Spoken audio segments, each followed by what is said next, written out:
Morenikeji, married to Abodunde David Olubumi of Ipoti, Ekiti. According to the Suffolk Police in the UK and the available documents and records sent to us via mail, the direct conversation from the UK police after thoroughly conducted investigations, despite being caught in the act, he, the husband, was declared the sole murderer of his wife, my sister. Uweye noted that the 3 children of the couple were currently being taken care of by the UK Social Services. He also urged his family members to keep calm while assuring them that justice would be served in due course. Another relative, Opeyemi Uweye, also wrote on her Facebook page, she was killed by her own very husband, Abodunde Bumi David. No peace for the wicked. Justice for Uweye Taiwo.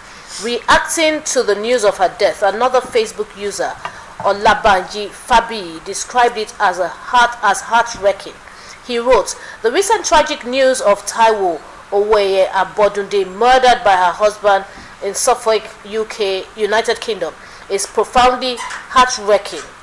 Although myself and Taiwo were not that close, her late dad and my late dad were childhood friends, and her mom and mine are also good friends, all from Igogo Ekiti.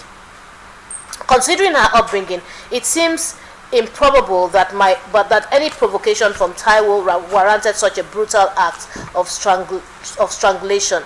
Also, the audio clip of what transpired between them prior to the untimely death is a pointer to the animalistic, barbaric, and untrained husband she had." May Taiwo's soul rest in perfect peace. Unfortunately, the die has been cast. What has been done and cannot be undone. Unfortunately, in this situation, it cannot be undone. However, thorough investigations have been done, and we hope that the culprit will be brought to book. Now, the question is this: did she die because she jackpot, or did she die because she had a husband who could not control his temper? Anger. So whether they were here in Nigeria, he probably would have put up the same thing, but the difference may have been the fact that in Nigeria there are always people to call on. What's your take on this? Let's start with you. Oh, I thought we were going to start with. Okay, obviously she did not die because she jackpot, but she died because she was trying to raise a family and then be a good wife. However, it wasn't really or clearly stated what transpired between the couple and what led to the fight, what led to him.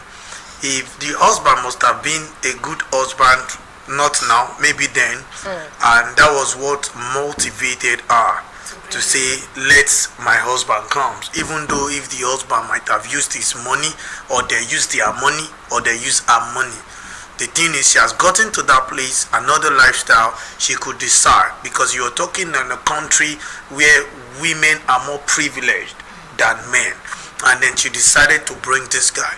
However, I do not believe this is the fourth time the demon in this man is trying to do something of this act, except if there is a generational curse, or there is juju, like they will say, to have caused this kind of anger, to have strangled his wife to death. Because a lady once told me, once a man is joking with me, I will slap you now, I will slap you now. She said it's a kind of red flag. One day you will slap me for real. When we are having disagreement and your voice is always loud, you have this attitude, it's getting to look like if this guy did not control this thing, one day will eat me, and then I'll start stepping aside. So it's so unfortunate that the dead cannot speak. Because would have heard from her, she might have either said it was my fault, she might have either said, oh, it was not intentional, oh, he has never raised his hand on me, something. But that's the funny part. If she was alive, she probably want to cover the husband. She may want to cover her husband. Yeah, that's what I'm saying. She might have wanted to, for you. But I'm glad that it did not happen in Nigeria. If it has happened in Nigeria, the husband would have been dead. There is investigation process. There is a possibility that they might even swipe it under the carpet too. He might know somebody that knows somebody that can help. The law will sweep it under the carpet, but the family. Yeah, no. The story will be different. You just look at the Osinachi case in Abuja. The husband is still trying to even get judgment, but it happens in a country where they place 100% respect on their wives, or let me say their women and their children. So come and mess anything up with women here, then you would hear yourself. So I'm sure that justice, they would get it for the family, but like Tom said, no matter the kind of justice she got, eventually it's not going to wake her up. So RIP to her. But I do not think it was because she japa that was why she died. You see, maybe she was in Nigeria, she would have been dead long time before now, but yet now she's gone. So RIP. But however you want to japa, you should actually japa with sense. On this table, one of my mentors once said, don't tell anybody not to japa. Let go want to japa. Some people will japa and japada.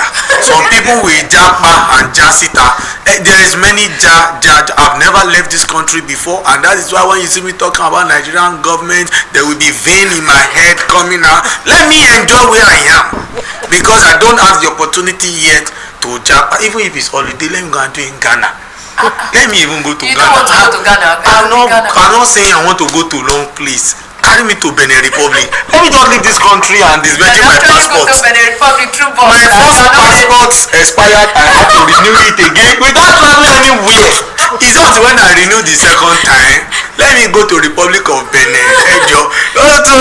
You can make your contribution to this. Oh my God! Okay, it's fast. You can hear him. If you can help him to Benin or wherever he wants to go. But and if it's UK too, I will go. The truth is that that woman did die because she japa. What I feel is that in this situation, if you understand the kind of man you have been with, for her to have brought the man down to where she was, I believe they have a good life together. But some things transpired, like we were discussing behind cameras before we came back on set, that some people just want to go to that place. They are not mentally stable to face the challenges that they will meet on their road when they get there. Because one is, you are going to another man's land. It cannot be as easy as it is here for you, considering the fact that you don't have all your freedom. You have to think of some things. You don't get job immediately. You have to put one or two things together. If this man was a man that actually wants to spend his own money, because I have seen men that are not always comfortable to take from women. I have seen my friend have collected loan that she wants her husband to rent an apartment for them in a better climate here in Nigeria, a better city in Nigeria, so that they can live comfortably. This man refused the money for 1 year, and she returned the money until he was able to get his own money to rent. If this man was such a person, I am just saying that he could be under pressure, he could be under distress, that he couldn't get a job or something, because I am checking from the point that it was the wife that brought him. If he was a bad man, the woman would have been very, very careful, or would have had a second thought before bringing him. But whatever transpired, I am only scared why the wife's family are speaking up and we don't hear anything from the man's family. Could it be that this man has always been a violent person? Could it be that even the family cannot even vouch for him or speak up for him? Just say, this is the work of the devil, or this man is not like this, they were living together. At least the wife's family are speaking up. We should get a story from this man angle too. But whatever it is, we pray that the dead should get rest, perfect peace in the presence of God. And this man also, if he did this out of hunger, may he find mercy. And if not, let the law take its course. Thank you. If you know. What I actually feel is, I feel like this man has been beating this woman since. And he realized that the laws there kind of protect women. So he was finding it difficult to, because that's why I just had to kill her. Maybe they were, he was, abusing her physically or whatever. Okay. Go on. So over there, and he saw that this thing is not favoring him. He just had to use his anger to just let her go. That's what I feel, and I pray may her soul rest in peace. Amen. And may God give the family the fortitude to bear the irreversible and irreversible. Amen. Hello? Okay, so this is how, from what you've said, this is my analysis. It's not likely that a woman whose husband had been beating her hair would want to send for the husband. As a matter of fact, she would say, how do you spell freedom? She would have been so happy, like, that's oh my God, how do you spell freedom? That's how it would have been. So I beg to differ with Ifnaya. She would have felt free, but she sent for him. Now, perhaps, and this is just me thinking, because I have seen cases like that, he got there and felt she was having a relationship in his absence. And perhaps it was not a relationship, perhaps it was just, she just had male friends and female friends because she needed to have friends. But like the typical male ego, if you have one male friend who keeps calling you all the time when he's there, of course, that's it. So it may be that we don't know the story, but there is a probability that may be the story. But I'll tell you a story that happened about 20 years ago, and so like I'm going to agree with either Rio or Toke. One of you said that if this person, there would have been signs.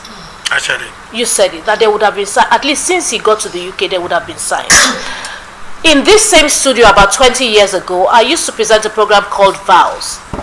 And we used to have a couple, so any topic we're discussing, we will have a couple that leaves that topic, in the sense that, for example, we're discussing childless marriage. We have to have a couple that are actually childless, you understand? So I wanted so much to discuss violent marriage, but because of our society, I knew there would be nobody who would want to come on television to discuss violent marriage. So one day I spoke to a friend of mine, and he said he had a friend that will come, and the wife too will come, that they're very violent, that especially the wife, she's so violent. And he called the guy said they will come. Emphasis on the wife. And they came to the studio. That's a different story. But in the studio on that day, the wife slapped the husband twice. I'll put that aside. Emphasis on the wife. Behind the cameras anyways. I said it was a live program. On the other hand, so that I could even get someone to discuss violent marriage, I was happy. But this time, someone called me and said she wanted to come after that program to discuss her marriage, that's a violent marriage, and I asked her to come. So she came to the studio. I told her to come with her husband. She came alone. We had a counselor, and she discussed her marriage, how her husband used to beat her, but now he has started to attempt to strangle her, but that she moved out of home because her lawyer said she should move out of home. But when she went to tell her pastor said she should move back home. So she moved back home. So I said, we would like to have your husband on this program. Can you come with him next week for the program? She said she wasn't sure, that so we should do it the upper week so she'll have time to convince him, to come. So we had a different topic the next week. While we were on the program, we got a call, and they called to say the woman was dead. I was going to say that. I will never forget. I will never forget. And immediately I remember saying on air at that time, I said they should go and pick the pastor. Exactly. Because God did not tell him. Because that's what he told her. She said, and I quote her verbatim, in peace. She said on that day, she said that the pastor said that God does not allow divorce. And the counselor, Mr. Okeke, told her that your pastor is not making any sense, that he himself is a pastor.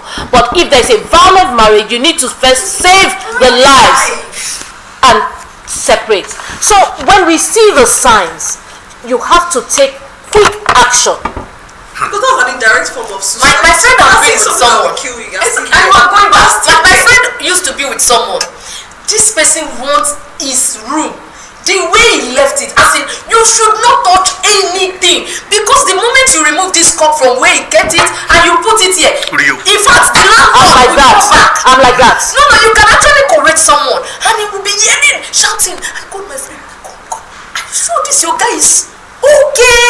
This is too much. Can you just leave this man until... No, I don't think you should have advised her to leave the man. If for that reason, what you should have advised her to do is learn to be a neat person. If someone puts it back there, put it back like that. Will you raise your hand? Yes, problem. Will you raise your hand because I lift your cup from one place to No, the other? no. Exactly. It's not about him correcting the lady that keep here. But You did not say he was hitting her. You are just adding that one. You are just adding I that. am talking about his countenance, his temper. It's not about him. But he never raised his hand to hit her. He later beat this lady. She spent about 3 weeks in the hospital. That's the point I am arriving at. You see, when people talk, there are some people that will keep calm. When you press a button wrongly in their lives and they might shout, that means you have pushed them to the extreme. But there are people who are naturally violent. If you have seen it, why not run for your dear life? That's it. Why not run? Your pastor asked you to go back to a man that is almost killing you. He has already demonstrated how he's going to suck life out of your being, and you went back there. My pastor will not be offended though. That's a problem. We idolize our pastors. Yes. Okay, the same thing we do to traditional rulers. It's the same thing we do to pastors, religious rulers, including our fathers. It's the same thing we do to politicians. We idolize them, like Tom said. This is it. Religion is like, I'm sorry, but it's like a scam. There is a tradition inside religion that they have like a culture. They want you to. They have the way they want you to look. They have the way they want you to talk. They have either is to your own interest or whatever they have. So that's why you will see. I used to have a CSA pastor, Pastor Olorun Toba. He's late now, RIP to you, sir. That man, a CSA pastor, will tell you on the altar, if your husband says no night vigil today, please stay in your house. Correct. If your husband says use earring and gold, because they don't use it in apostolic churches, he said use it. If he likes you wearing shorts, wearing skippy gown in the house, please wear. Because the day your husband stops getting attracted to you, there is a problem already. Of course. He should get attracted to you every day. And on this table, I know of one daddy that will never joke with the wife, and that's attraction. Every day you're like, oh baby, I love you. You must always love her. And then I just want to quickly say something about, I don't have OCD, but I'm a neat freak, and I inherited that from my father. Of course. If I'm leaving my house as early as I'm leaving my house in the morning, I want to lay my bed. See if I come back. There's a way. See, in my sitting room, I have on my sofa, I have like 5 pillows. I will put 2 here. I will put 3 here. Okay. If I enter, I see 4 here. I see 1 here. There will be issue. Somebody enter my house. It's nothing you want to tell me. If I wash plates in the kitchen, that sink, I'll take my towel. I have like 2 towels at the window. I will dry it. I love seeing them dry. So if you wash plates in my kitchen and I see water everywhere, I won't talk. Okay.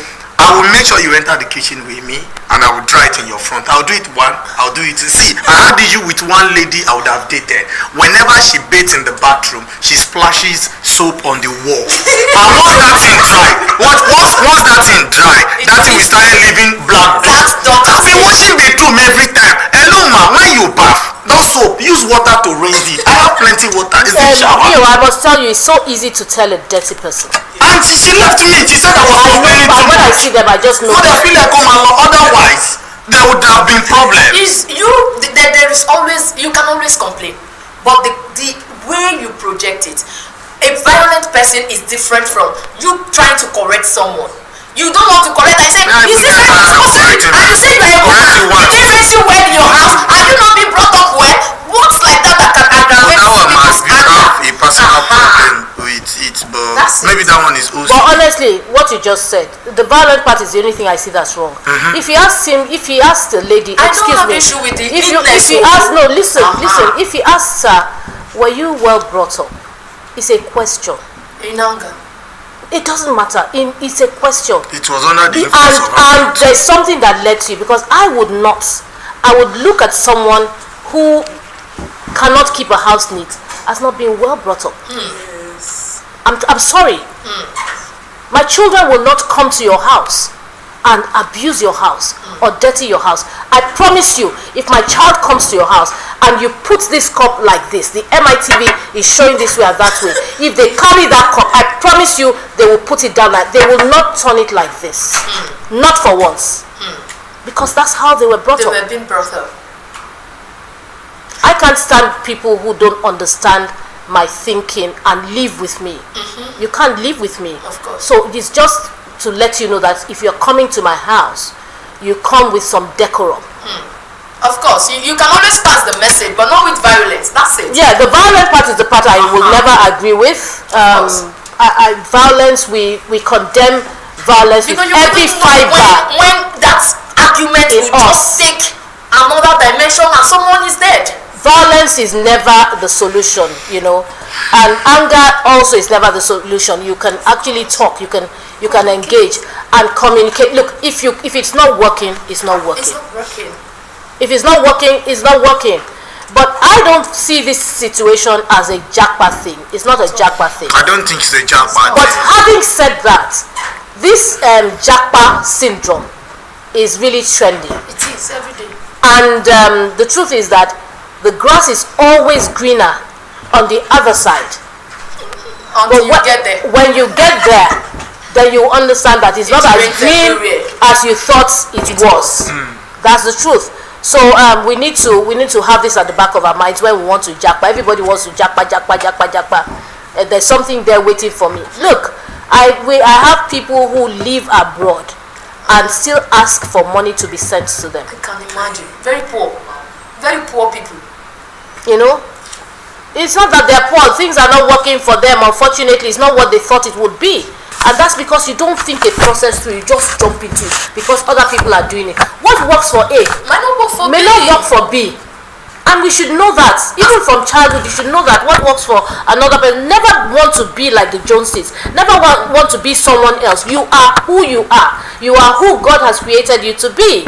So be who you are. And I always told my children when they were growing up, I always said, you know what? Don't let other people influence you. You try and influence them because you have a lot to give. We don't know how much they have to give you. You have all the values, you have this, you have that. Give it to them. So when they tell you, come and let's go and drink and smoke, tell them, I'd rather have water in my house. Perhaps they don't want water, they can go and drink and smoke alone. Do you understand what I'm saying? It's a tough world. It's a tough world. But jackpot syndrome is not the solution to anything. I think for anybody that can advise, the jackpot syndrome must be somebody who has seen it there and who has seen it here. Yes. So for somebody like that, you see chance, you can. Like Tessie will always say on this table, desperation is what will bring jackpot. If you are not desperate, even though Nigeria is bad, I've always said, if you are calm enough, if you think both left and right, when I say left and right, I'm talking about the negative and the positive sides, you will be able to at least come up with something that will still fetch you livelihood. It is when people become desperate, they compare their life to other people's life. They want to live the life of someone. You are not checking your own life. You are not checking the pattern of events in your own life. At the end of the day, you are comparing yourself to someone. You will be under desperation, and anything can happen when you are desperate. Okay, so you see, the thing is that parenting, we have a lot to do as parents, and for those who are just having children, the onus lies on you to take care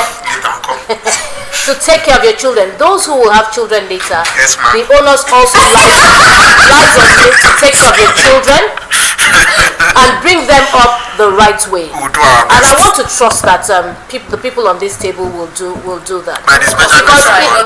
Because they are the next generation. Sure we are. They are the next generation. Rio, you don't talk your own system. See, I don't want to this. That's the silver and gold. That's the much I can give. That's the much I can give. It's really important because with a good home training, your children will be able to stand before kings and not lean men. Not lean men. Before kings, they will stand with their heads high because they know what they carry. And doors and floodgates and windows will open for them. So it's very important. Right on, Mama. That's the message. Right on, Mama. Give it to them. That's the message from me to you on the breakfast show this morning on MITV. It's been my greatest pleasure being here on this wonderful, wonderful edition of the program, and thanks to the beautiful people on this table. Real. Yes, I'm so glad that I'm part of today's edition because it's so interesting, you know. Thank God for the advice that you gave us too. When we start giving birth now on radio, somebody called me, said, "Cyril, by next day you get married and you will give birth." He said by February you get married, by November, December you have your first child. Hey, you are too old on the streets. Go and get married. She's doing comedy skits, so don't mind that. Don't mind. I'm serious on dancing. Thank you very much for joining us. My name is Ambassador Robin Emmanuel Oluwafemi. For a short, you can call me MC Real. I'll see you again. I am Token Bravo. I'll see you again on the Bumper Breakfast Show. I'm Ifunaya. I'll see you again on the Bumper Breakfast Show. Well, the Bumper Breakfast Show continues tomorrow, Friday, but I'll see you on Monday. Thank you for watching. My name is Tom Adirili. Have yourself a wonderful weekend. God bless you. Democracy. Democracy.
You'll be